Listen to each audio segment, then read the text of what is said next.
J'ai identifié 3 chocs. Le premier, c'était un choc esthétique. Je suis dans une ville que je traverse tous les jours sans la regarder. Puis un jour, je la regarde et je la trouve. Donc je trouve que la ville est belle. Et je ne m'en étais pas rendu compte. Et rentré chez moi, j'ai tenté de transcrire ce sentiment sur un texte. Deuxième choc, je me rappelle, je devais avoir 13 ans, massacre de Sabra et de Chakila. Et ce n'est pas de la fiction, c'était vraiment ça. Alors le jeune adolescent que j'étais s'interrogeait sur la cruauté donc, des hommes. Comment on pouvait entrer dans un camp de réfugiés en pleine nuit, tuer femmes, enfants, et je dirais troisième choc esthétique et moi littéraire, j'étais amoureux, j'étais un jeune adolescent de 12 ans, je partageais le tableau avec une jeune fille à qui je prêtais crayon comme ardoise, et à la fin de l'année, alors que chacun rentrait chez lui, je me suis rendu compte qu'elle m'était devenue aussi nécessaire que l'air que je respirais. Donc le manque, le manque, et donc ces 3 éléments ont été à l'origine de la tentative d'écriture.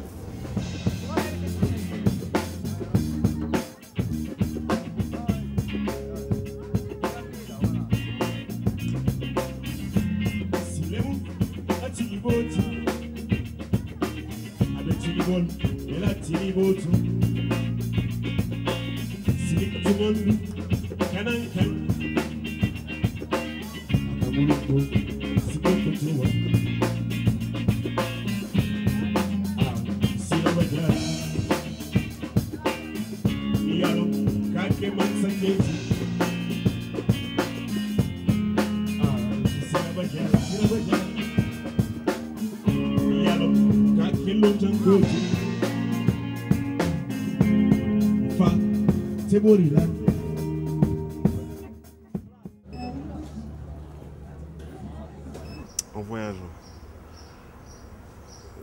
René Char disait que le voyage est important parce qu'il lui permet d'étendre les limites trop vite atteintes de l'imagination.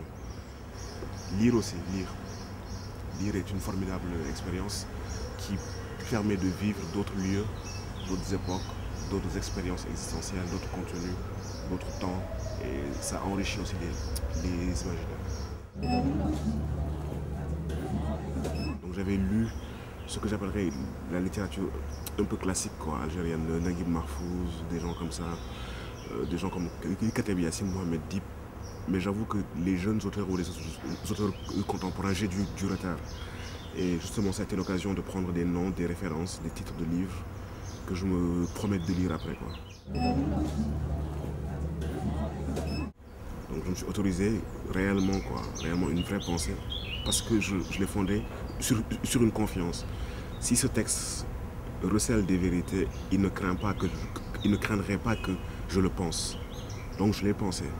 Et je l'ai pensé comme un grand texte de l'histoire de l'humanité qui recèle une aspiration au divin et à la transcendance. Et je pense aussi que c'est la fréquentation des écrivains qui m'a amené à la possibilité de concevoir les textes, pas le texte. Je ne suis pas l'homme d'un seul texte.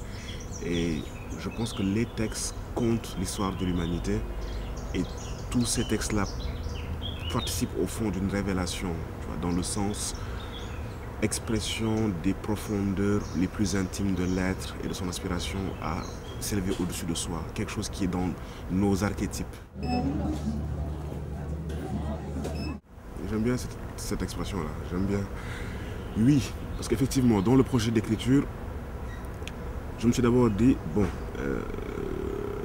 essayer de dire ce qu'on a envie de dire sans la prison d'une forme précise au départ. Donc je ne me suis pas dit, je vais écrire un essai, un roman, une chronique. Je me suis dit, j'écris. Donc il m'a semblé qu'en même temps qu'on pouvait réfléchir dans une forme de pensée philosophique ou méditative, en même temps l'expression de la quotidienneté révélait aussi quelque chose de la réalité d'aussi important que la pensée philosophique, entre guillemets, quoi. Le monde onirique est aussi réel que la réalité. Et puis même à l'aube, lorsque l'on est dans une forme de demi-sommeil ou de demi-songe, je pense que les sens s'ouvrent sur d'autres modes de perception. D'autres modes de perception et le rêve est un univers qui est riche de sens et de signification, ça c'est sûr. Mais je ne me souviens pas, depuis 2 jours, non, non.